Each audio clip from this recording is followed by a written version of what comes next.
મિત્રો, હું શાર્દુલ ઠાકર, શ્રી સીએસસીસાઈ technical institute GIA ITI Prantij વતી લેવામાં આવતા ઓનલાઈન લેક્ચર્સની સિરીઝમાં આપ સૌનું સ્વાગત કરું છું.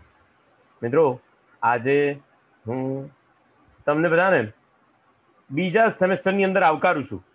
મિત્રો, બીજા સેમેસ્ટરની અંદર આવકારું છું એનો મતલબ એવો થયો કે તમે એક સ્ટેપ એટલે કોમ્પ્યુટરના ઇન્ટ્રોડક્શનનું સ્ટેપ પૂરું કરી શક્યા છો. બીજા સેમેસ્ટરની અંદર આપણે ખાસ કરીને પ્રોગ્રામિંગ ઉપર વધારે ભાર આપવાના છીએ. બીજા સેમેસ્ટરનો જે સિલેબસ છે એની અંદર પ્રોગ્રામિંગ લેંગ્વેજ જેવી કે જાવાસ્ક્રિપ્ટ છે, વિઝ્યુઅલ બેઝિક એપ્લિકેશન્સ છે અને ખાસ કરીને સાથે સાથે ઈ કોમર્સ, આ વિષયો ઉપર આપણે વધારે ચર્ચા કરવાના છીએ. અને એમાં પણ જાવાસ્ક્રિપ્ટ જે છે એ વેબ બેઝ પ્રોગ્રામિંગ લેંગ્વેજ તરીકે આપણે બધા શીખવાના છીએ.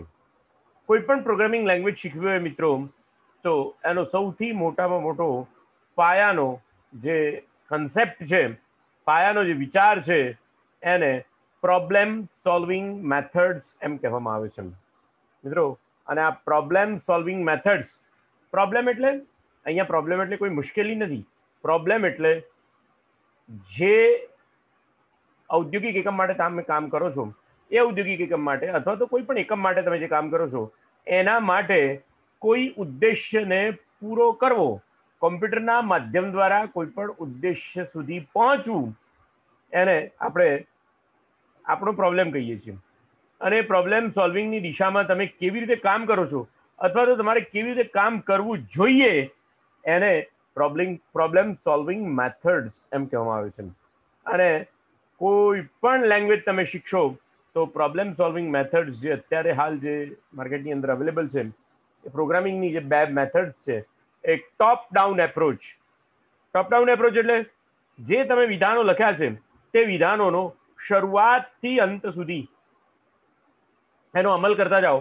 છેલ્લા વિધાનનો અમલ થશે ત્યાં સુધીમાં તમારી પાસે આઉટપુટ આવી ગયો હશે, એટલે કે તમે લક્ષ્ય સુધી પહોંચી ગયા હશો. કોઈ પણ પ્રોબ્લેમ સોલ્વિંગ જે મેથડ છે, કોઈ પણ પ્રોબ્લેમ સોલ્વિંગ મેથડ છે એ મિત્રો 3 ભાગમાં વહેંચાયેલી હોય છે. બહુ જ ખાસ ધ્યાન આપજો. Problem solving methods are always distributed in 3 sections.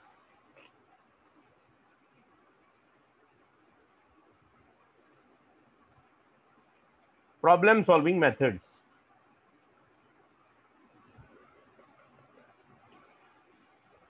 અને સાથે સાથે programming approach. Programming approaches. Problem solving method જે છે અને પ્રોગ્રામિંગ એપ્રોચ, એમાં સૌથી પહેલો પ્રોગ્રામિંગ એપ્રોચ આવે છે ટોપ ડાઉન પ્રોગ્રામિંગ એપ્રોચ. બહુ જ જૂનો મિત્રો અને ખૂબ જ વર્ષોથી ચાલ્યો આવતો આ પ્રોગ્રામિંગ એપ્રોચ છે. આ એપ્રોચની અંદર જે કંઈ પણ વિધાનો લખેલા છે, પહેલું સ્ટેટમેન્ટ છે, બીજું સ્ટેટમેન્ટ છે, ત્રીજું સ્ટેટમેન્ટ છે, 4, 5, 6 એમ તમે 100 સ્ટેટમેન્ટ લખેલા છો. તો પ્રોગ્રામ સોલ્વિંગ મેથડની ટોપ ડાઉન એપ્રોચની અંદર પહેલેથી શરૂ કરીને 100 વિધાનનો અમલ થશે અને 100મું વિધાન અમલ થશે ત્યારે તમારો આઉટપુટ તમને મળી ગયો હશે. એટલે પ્રોબ્લેમ સોલ્વિંગ મેથડની અંદર 3, નંબર 1 સૌથી પહેલા છે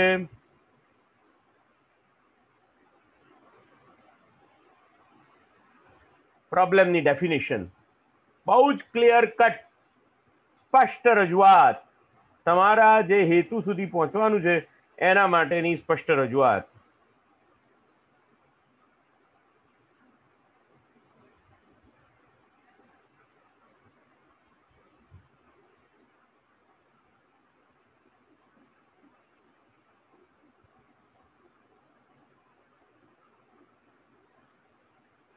પ્રોબ્લેમ કેલ્ક્યુલેશન અથવા તો આપણે એને ઇક્વેશન કહીશું. અને આઉટપુટ, સોરી,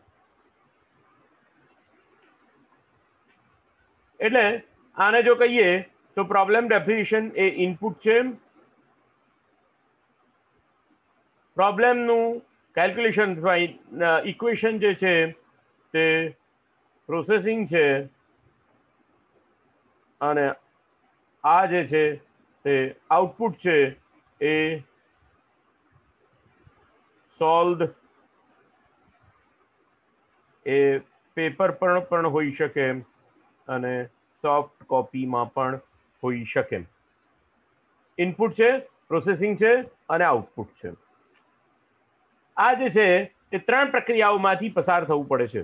કોઈ પણ પ્રોબ્લેમના સોલ્યુશન સુધી પહોંચવા માટે આ ત્રણ પ્રક્રિયાઓમાંથી પસાર થવું પડે.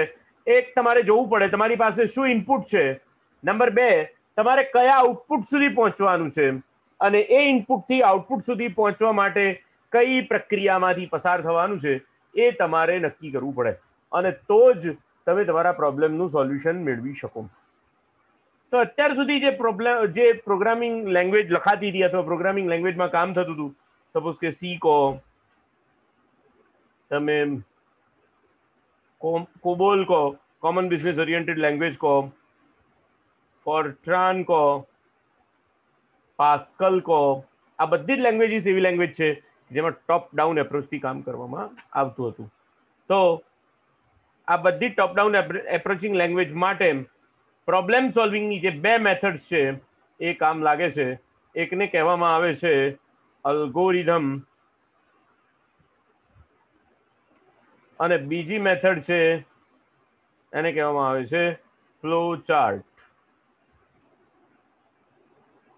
આ બે મેથડ્સ જે છે એ પ્રોબ્લેમના સોલ્યુશન અંગેની મેથડ્સ છે, એની રજૂઆત કરે છે.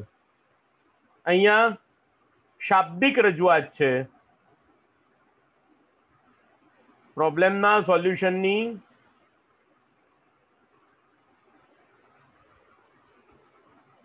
શાબ્દિક રજૂઆત છે, અને અહીંયા પ્રોબ્લેમના સોલ્યુશનની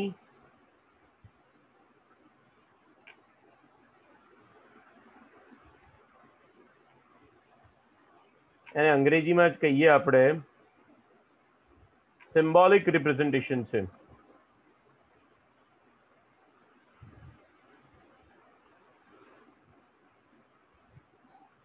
સિમ્બોલિક રિપ્રેઝન્ટેશન છે, અને અહીંયા આગળ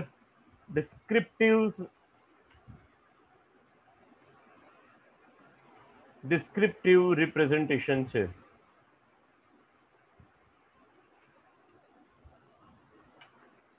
તો આ પ્રોબ્લેમ સોલ્વિંગની મેથડ્સની વાત થઈ. અને જે બીજો કન્સેપ્ટ જે અત્યારે પ્રોગ્રામિંગનો જે કન્સેપ્ટ અમલમાં છે એને અત્યારે હાલ જે આપણે ઉપયોગમાં લઈએ છીએ એને કહેવામાં આવે છે ઓબ્જેક્ટ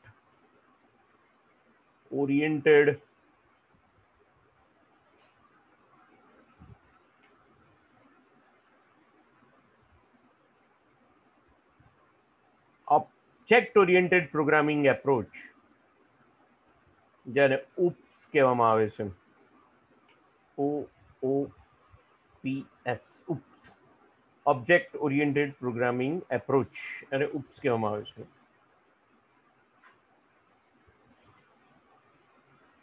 એટલે બે એપ્રોચ છે. આ એક પહેલો એપ્રોચ છે, એનું નામ છે ટોપ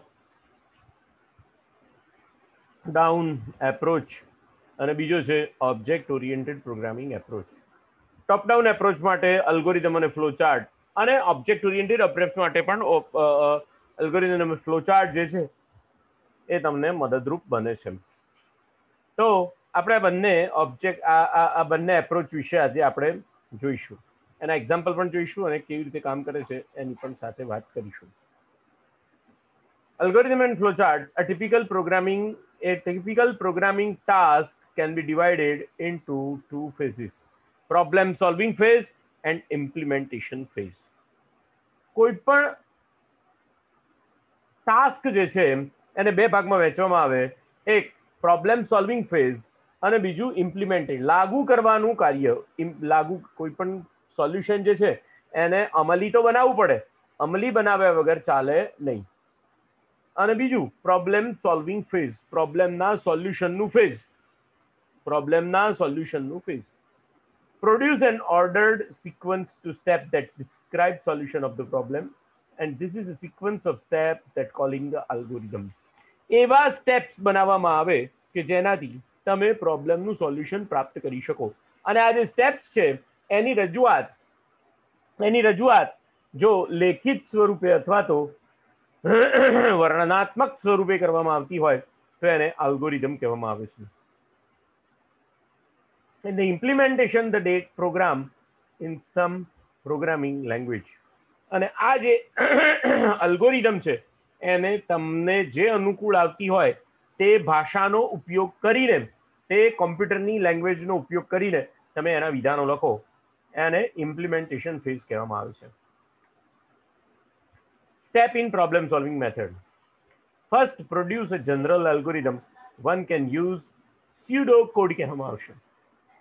સૌથી પહેલા અલ્ગોરિધમ જનરેટ કરો જેને સ્યુડો કોડ કહેવામાં આવશે. Refine the algorithm successively to get step by step detailed algorithm that is very close to a computer language. એવો અલ્ગોરિધમ ક્રિએટ કરો કે જે કોમ્પ્યુટરની લેંગ્વેજથી ખૂબ જ નજીક હોય અને સાથે સાથે તમારા પ્રોબ્લેમના સોલ્યુશન સુધી તમને લઈ જતો હોય એવા અલ્ગોરિધમને ક્રિએટ કરો. Pseudo code is an artificial and informal language that helps programmers develop algorithms. Pseudo code is very similar to the everyday English. અને જ્યારે pseudo code જે છે એ એક પ્રકારનો અપ્રાકૃતિક ઇન્ફોર્મલ લેંગ્વેજમાં લખાયેલો કોડ છે કે જે પ્રોગ્રામરને અલ્ગોરિધમ ક્રિએટ કરવા માટે અથવા ફ્લોચાર્ટ ક્રિએટ કરવા માટે મદદરૂપ બને છે અને સામાન્ય રીતે સિમ્પલ ઇંગ્લિશમાં લખાયેલો હોય છે. દાખલા તરીકે pseudo code and algorithm. Example 1. પહેલું ઉદાહરણ લઈએ. Write algorithm to determine a student's final grade. Indicate where it is passing or failing. The final grade is calculated as average of 4 marks. એવો કોઈ અલ્ગોરિધમ અથવા સ્યુડો કોડ લખો કે જેનાથી એ જાણી શકાય, determine that students final grade, સ્ટુડન્ટનો ફાઇનલ ગ્રેડ જે છે એ ના દ્વારા સ્ટુડન્ટને પાસ કે ફેલ કરી શકાય. અને આ જે ગ્રેડ છે એ 4 માર્ક્સની એવરેજ હોવી જોઈએ. એના માટેનો સ્યુડો કોડ લખો. તો એનો સ્યુડો કોડ શું લખાય? Input a set of 4 mark. Input કરો 4 માર્ક્સ, 4 વિષયના માર્ક ઇનપુટ કરો. Calculate their average by summing and divide it by 4. Any average શોધવા માટે સરવાળો કરો અને એને 4 વડે ભાગો. જો if average is below 50, print fail, else print pass. જો એવરેજ 50 કરતા ઓછી હોય તો ફેલ પ્રિન્ટ કરો અને જો વધારે હોય તો પાસ પ્રિન્ટ કરે. આને સ્યુડો કોડ કહેવાશે. આલ્ગોરિધમ કહેવાશે આલ્ગોરિધમ સ્ટેપ બાય સ્ટેપ લખાય. સ્ટેપ 1 આલ્ગોરિધમનું step 1 input M1 M2 M3 અને M4 એટલે mark 1 mark 2 mark 3 mark 4. Grade કેવી રીતે મળશે? ગ્રેડ નામના વેરિયેબલમાં M1 M2 M3 અને M4 નો સરવાળો કરો અને એને 4 વડે ભાગો. જે રિઝલ્ટ મળે તે ગ્રેડમાં મૂકો. જો ગ્રેડ 50 થી ઓછો હોય, લેસ ધેન 50 હોય, then print fail, else print pass and if. પૂરું. તો આ જે છે એ ડિટેલ્ડ એલ્ગોરિધમ છે. અને જો એના ફ્લોચાર્ટની વાત કરીએ તો schematic representation of the sequence of operation as in manufacturing process or computer program. Systematic representation એક સતત ક્રમમાં ચાલ્યું આવતું રિપ્રેઝન્ટેશન, રજૂઆત કે જેના દ્વારા કોમ્પ્યુટરના પ્રોગ્રામની રજૂઆત થઈ શકે. Technically, a graphical representation of the sequence of operation in an informational system or program. એટલે કે ફ્લોચાર્ટ એ કરવામાં આવતી ક્રિયાઓ માટેનું ગ્રાફિકલ રિપ્રેઝન્ટેશન છે. Informational system flowchart shows how data flows from source documents through the computer to the final distribution to its users. Program flowchart shows the sequence of instruction in the single program or subordinate. Different symbols are used to draw each type of flowchart. દરેકે દરેક ફ્લોચાર્ટને દોરવા માટે જુદા જુદા પ્રકારના symbols એટલે કે આકૃતિઓનો ઉપયોગ કરવામાં આવે છે. Shows the logic of algorithm, emphasize individual step and their interconnections, and control flow from one action to the next. Flowchart જે છે આ ત્રણ બાબતો ઉપર ખૂબ જ મહત્વનો ભાર મૂકે છે. એમાં અલ્ગોરિધમનું લોજિક દર્શાવવામાં આવે છે, એમ્ફેસિસ ભાર મૂકે છે ઇન્ડિવિડ્યુઅલ સ્ટેપ વ્યક્તિગત સ્ટેપ ઉપર અને તેમના ઇન્ટરકનેક્શન ઉપર ભાર મૂકે છે, અને flow control from one action to next action, પહેલી એક્શનથી બીજી એક્શન સુધીના એક્શન્સ ઉપર એ કંટ્રોલનો ફ્લોનો કંટ્રોલ કેવી રીતે જાય છે એ બતાવે છે. એટલે પહેલું સ્ટેપ, બીજું સ્ટેપ, ત્રીજું સ્ટેપ એમ બતાવવાનો પ્રયત્ન કરે છે. જો અહીંયા ફ્લોચાર્ટના જે સિમ્બોલ્સ છે એને દર્શાવવામાં આવેલા છે. પહેલો જે સિમ્બોલ છે એને ઓવલ સિમ્બોલ કહેવામાં આવે છે, જે શરૂઆત અને અંત દર્શાવવા માટે થાય છે. કોઈ પણ ફ્લોચાર્ટની શરૂઆત અને કોઈ પણ ફ્લોચાર્ટનો અંત દર્શાવવા માટે આ સિમ્બોલનો ઉપયોગ થશે. આને પેરેલેલોગ્રામ કહેવામાં આવે છે. ડિનોટ્સ એન્ડ ઇનપુટ ઓપરેશન. આ જ્યારે તમારે ઇનપુટ ઓપરેશન લખવાના હોય ત્યારે પેરેલેલોગ્રામનો ઉપયોગ કરવો પડે અને પછી અંદર તમારે લખવાનું. એ રીતે રેક્ટેંગલ લંબચોરસ ડિનોટ્સ addition, subtraction, division, multiplication etcetera. જ્યારે તમારે કોઈ પણ ગાણિતિક અથવા તો બીજી કોઈ પ્રક્રિયા કરવાની હોય ત્યારે તમારે આ સિમ્બોલમાં તમારે મેટર લખવી પડે. ડાયમંડ શેપ ડિનોટ્સ અ ડિસિઝન. જ્યારે તમારે નિર્ણય પ્રક્રિયામાં ભાગ લેવાનો હોય ત્યારે ત્યારે તમારે આ સિમ્બોલનો ઉપયોગ કરી નિર્ણય પ્રક્રિયા દર્શાવવી પડે. આ જે સિમ્બોલ છે એને હાઇબ્રિડ કહેવામાં આવે છે. ડિનોટ્સ એન્ડ આઉટપુટ ઓપરેશન. આ સિમ્બોલ દ્વારા આઉટપુટ માટેના ઓપરેશન્સ અથવા આઉટપુટ માટેનો ઉપયોગ થાય છે. આ સિમ્બોલનો ઉપયોગ આઉટપુટ દર્શાવવા માટે થાય છે. અને ફ્લો લાઇન ઉપયોગ થાય છે, એટલે કે તમે એરો નિશાનીનો ઉપયોગ કરી શકો.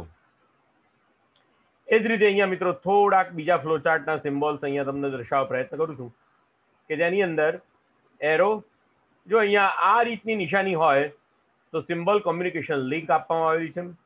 આને કનેક્ટર પણ કહેવામાં આવે.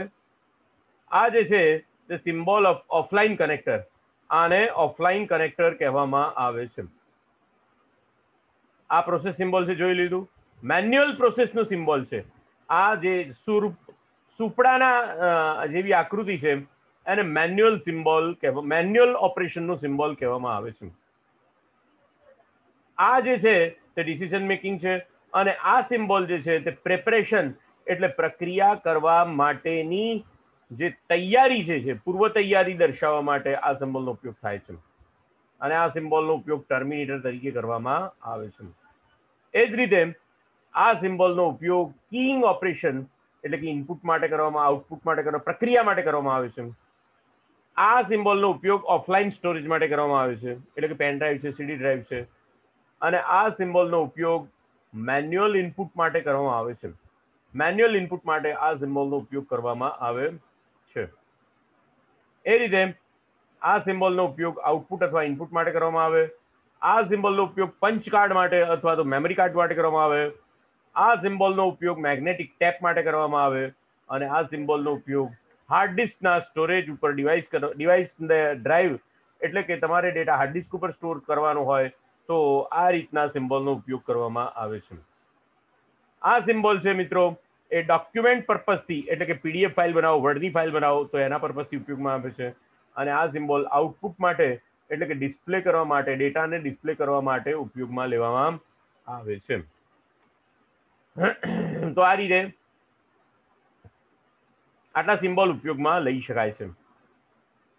આ ઉદાહરણ જોઈએ આપણે, એના માટેનો ફ્લોચાર્ટ જોઈએ. હમણાં જોયું હતું આપણે કે ચાર વિષયના માર્ક ભેગા કરવાના, સરવાળો કરવાનો, એની એવરેજ શોધવાની અને વિદ્યાર્થી ફેલ છે કે કેમ એ નક્કી કરવાનું. તો એના માટે જુઓ સૌથી પહેલા સ્ટાર્ટ અને સ્ટોપ. આ બે સિમ્બોલ ઓવલના સિમ્બોલ અહીંયા આગળ પહેલા શરૂઆતમાં અને અંતમાં મૂકેલા છે. આ જે લાઇન્સ બતાવે છે તે ફ્લો બતાવે છે, આ જે છે ઇનપુટની નિશાની છે. અહીંયા ઇનપુટ M1 M2 M3 અને M4 ઇનપુટ કર્યા. પછી સ્ક્વેર લંબચોરસ જે છે, રેક્ટેંગલ જે છે એ પ્રક્રિયા બતાવે છે, કોઈ પ્રક્રિયા કરવાની છે. M1 વત્તા M2 વત્તા M3 વત્તા M4 અને આ ચારેયનો જે સરવાળો છે એને 4 વડે ભાગવાનો છે એમ બતાવવામાં આવે છે. એટલા માટે એને ગ્રેડ કહેવામાં, એને ગ્રેડમાં સ્ટોર કરવામાં આવે છે. ત્યાર પછી જે અહીંયા આગળ જે ડાયમંડ શેપ બતાવે છે એની અંદર is grade less than 50, is grade less than 50. શું ગ્રેડ એ 50 કરતા ઓછા છે? તો અહીંયા બે બતાવવામાં આવે છે, યસ અને નો. જો યસ હોય તો પ્રિન્ટ ફેલ. 50 કરતા ઓછા ગ્રેડ હોય તો શું કરી દેવાનું છે? આઉટપુટ બતાવી દેવાનો. શું આઉટપુટ બતાવી દેવાનું? ભાઈ ફેલ છે એમ પ્રિન્ટ કરી દેવાનું. અને જો 50 કરતા ગ્રેડ ઓછા ના હોય તો શું આઉટપુટ બતાવી દેવાનું? પાસ બતાવી દેવાનું, પ્રિન્ટ પાસ. તો આ રીતે આ જે પહેલું એક્ઝામ્પલ હતું એનો અલ્ગોરિધમ જો, એનો સ્યુડો કોડ, એનો અલ્ગોરિધમ અને એ અલ્ગોરિધમના આધારે અહીંયા ફ્લો ચાર્ટ દોરેલો છે. બીજું એક્ઝામ્પલ લઈએ. Example 2, write algorithm and draw flow chart to convert the length in feet to centimetre. ફૂટમાંથી સેન્ટીમીટરમાં કન્વર્ટ કરવા માટેનો અલ્ગોરિધમ લખવાનો છે. તેના માટે શું? ઇનપુટ લેન્થ ઇન ફીટ, લંબાઈ ઇનપુટ કરો. શેમાં? ફીટમાં. Calculate the length in centimetre by multiplying. શું શોધવાનું? સેન્ટીમીટર શોધવાનું. શેના વડે ગુણીને? Multiply with 30. ફીટને 30 વડે ગુણીને એને સેન્ટીમીટરમાં શોધો અને પ્રિન્ટ કરો. લેન્થ સેન્ટીમીટરને પ્રિન્ટ કરો. તેના માટે અલ્ગોરિધમ પહેલા લખેલો છે અહીંયા. Step 1, input. આ વેરિયેબલનું નામ કહેવાય જેની અંદર આપણે ફીટ નામનો ઇનપુટ કહીએ છીએ. LFT મલ્ટીપ્લાય બાય 30 અને એને શેમાં આપણે સેવ કરીએ છીએ? LCM માં અને પ્રિન્ટ LCM. તો એનો અલ્ગોરિધમ થઈ ગયો. તો અહીંયા ફ્લો ચાર્ટ પણ દોરેલો છે. Oval symbol, input FLT, LCM equal to LFT ગુણ્યા 30 કરો અને એની જે વેલ્યુ આવે એ LCM માં મૂકો અને પ્રિન્ટ કરો LCM ને અને અહીંયા આગળ પૂરું. તો આ રીતે આ બીજું એક્ઝામ્પલ માટે અલ્ગોરિધમ અને ફ્લો ચાર્ટ એમ બંને અહીંયા દોરેલા છે. ત્રીજો એક્ઝામ્પલ જોઈએ.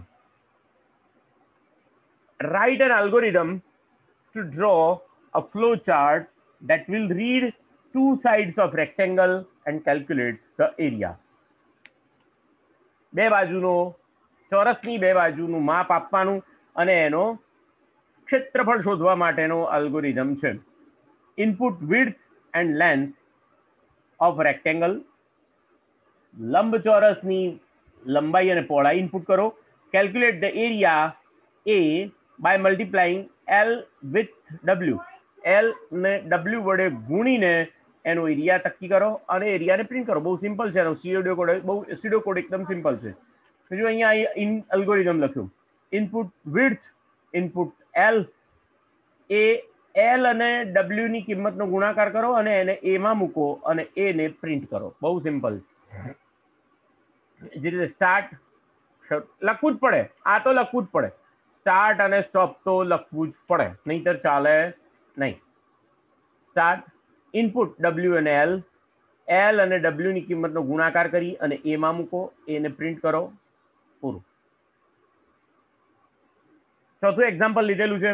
Calculate algorithm, write an algorithm to draw a flow chart of that will calculate the roots of quadratic equation ax² plus bx plus c equal to 0. કે જ્યાં d બરાબર square root b² minus 4ac and those roots are x1 equal to minus b plus d divided by 2a and x2 equal to minus b minus d multiplied by 2a.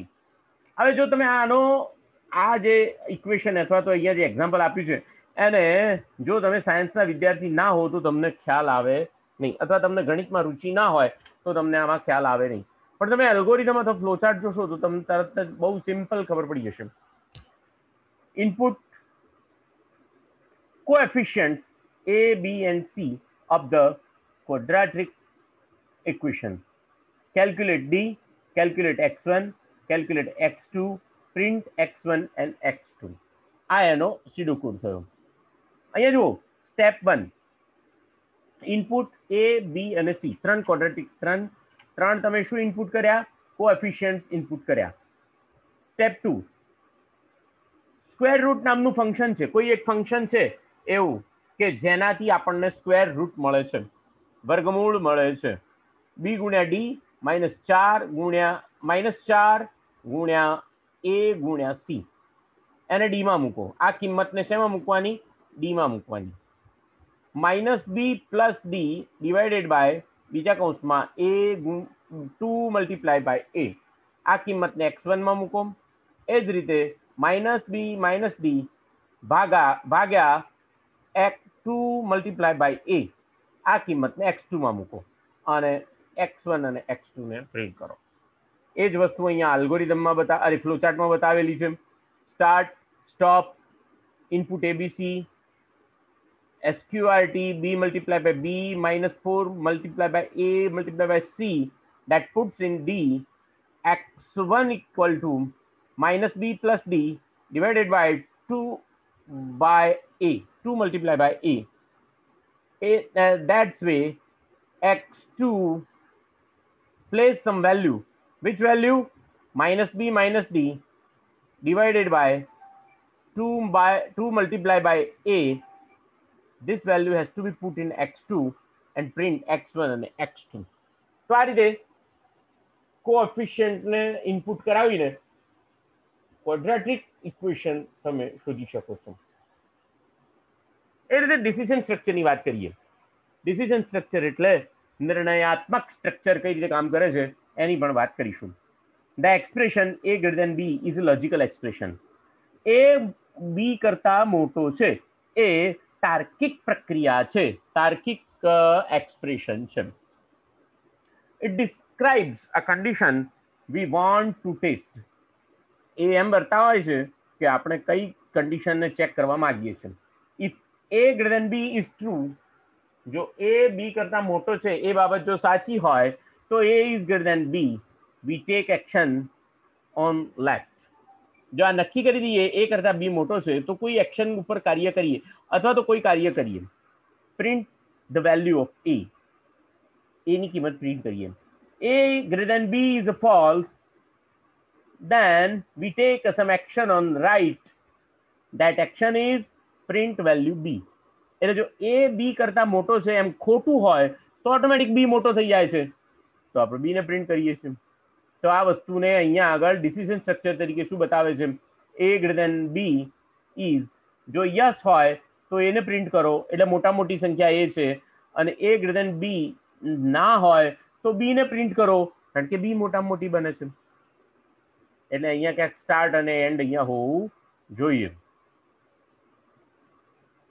અમુક વખતે if than અને else structure જે છે એ આ રીતે કામ કરે છે.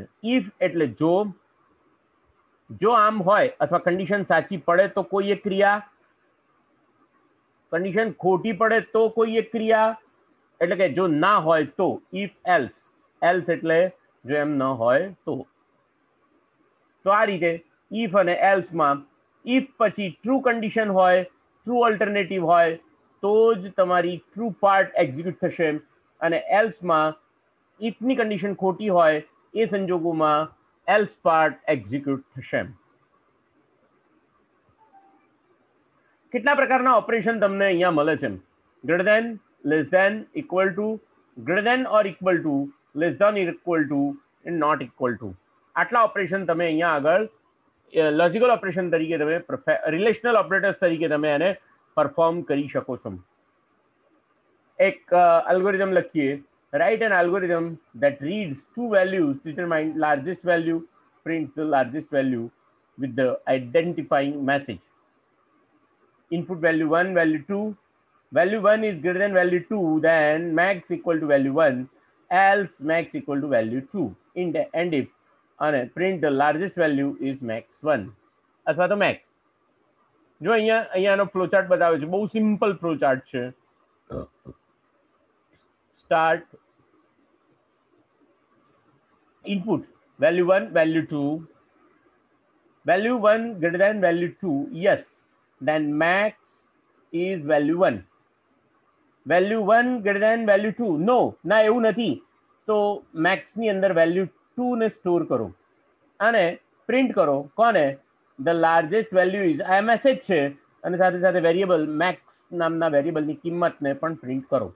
તો આ રીતે આખો બે વેરિયેબલ પૈકી મોટા મોટી કિંમત શોધવા માટેનો અલ્ગોરિધમ તૈયાર થઈ જાય અથવા ફ્લો ચાર્ટ પણ અહીંયા જોઈ શકાય છે. Nested if then else. Nested એટલે એકબીજાની અંદર ગૂંથાયેલું if then else. Write an algorithm that reads 3 numbers and prints the value of largest number. 3 value input કરાવો અને એમાંથી મોટામાં મોટી કિંમત શોધવા માટેનો અલ્ગોરિધમ લખો. Input n1 n2 and n3. If n1 greater than n2 then n1 greater than n3 then max equal to n1. જો n1 n2 કરતા પણ મોટો હોય અને n1 n3 કરતા પણ મોટો હોય તો મોટામાં મોટો n1 છે. else max equal to n3. else n2 greater than n3 then max n2 else max n3 and if and print the largest number. જો n1 greater than n3 હોય, n1 મોટો હોય n3 કરતા અને n1 greater than n2 હોય તો automatic n1 મોટો થઈ જવાનો છે. પણ જો આમ ન હોય તો n3 મોટામાં મોટો થશે. પણ પછી તરત જ એલ્સ પાર્ટમાં બીજી શરત ચેક કરીએ છીએ. જો n2 n3 કરતા મોટો હોય તો n2 ની કિંમત મેક્સની અંદર મૂકો અથવા n3 ની કિંમત મેક્સમાં મૂકો અને છેલ્લે the largest number is max એમ પ્રિન્ટ કરો. એ રીતે અહીંયા એક્ઝામ્પલ આપેલું છે. બીજું એક્ઝામ્પલ છે write the algorithm draw flow chart to read a employee name, overtime bonus, worker overtime, hours absent and determine the bonus payment. Bonus પેમેન્ટનો અહીંયા આગળ આખો અલ્ગોરિધમ અને ફ્લો ચાર્ટ મૂકેલો છે. આપણે આવો એકાદ પ્રોગ્રામ જોઈશું જ્યારે જાવાસ્ક્રિપ્ટની અંદર કામ કરીશું. આવો એકાદ પ્રોગ્રામ આપણે જોઈશું અથવા VBAમાં જ્યારે કામ કરીશું ત્યારે પણ આપણે જોઈશું. તો મિત્રો આ અલ્ગોરિધમ અને ફ્લો ચાર્ટની વાત છે. એવરેજ શોધી શકાય, બધા ઘણા બધા કામો આવા નાના નાના કરી શકાય. એવરેજ શોધી શકાય, પેલિન્ડ્રોમ નંબર શોધી શકાય, રિવર્સ નંબર શોધી શકાય. તમે બે સ્ટ્રિંગને રિવર્સ કરી શકો, બે સ્ટ્રિંગ આગળથી વાંચો અને પાછળથી વાંચી શકાય. ઘણા બધા લોજિક્સ મિત્રો આની અંદર અવેલેબલ છે. પણ જેમ જેમ આપણે આગળ જાવાસ્ક્રિપ્ટના પ્રોગ્રામ લખતા જઈશું અથવા તો VBAના પ્રોગ્રામ લખતા જઈશું તેમ તેમ આ અલ્ગોરિધમનો ઉપયોગ કરીને ફ્લોચાર્ટનો ઉપયોગ કરીને આગળ શીખતા જઈશું. મને આશા છે કે મેં આ બીજા સેમેસ્ટરનું જે પહેલું લેક્ચર થિયરીનું તમારી સાથે જે વાત કરી છે એમાં તમને ખ્યાલ આવી ગયો હશે. ફ્લોચાર્ટ એટલે તમારા કરવાના કાર્ય અંગેની સિમ્બોલિક રજૂઆત, જ્યારે અલ્ગોરિધમ એટલે ડિસ્ક્રિપ્ટિવ રજૂઆત, તમારા કરવાના કાર્યની થતી ડિસ્ક્રિપ્ટિવ રજૂઆત અલ્ગોરિધમ કહેવામાં આવે છે. મિત્રો મને આશા છે કે તમને ખ્યાલ આવી ગયો હશે. નેક્સ્ટ લેક્ચરમાં મળીશું, વધારે આગળ વાત કરીશું. ત્યાં સુધી રજા આપશો. અસ્તુ.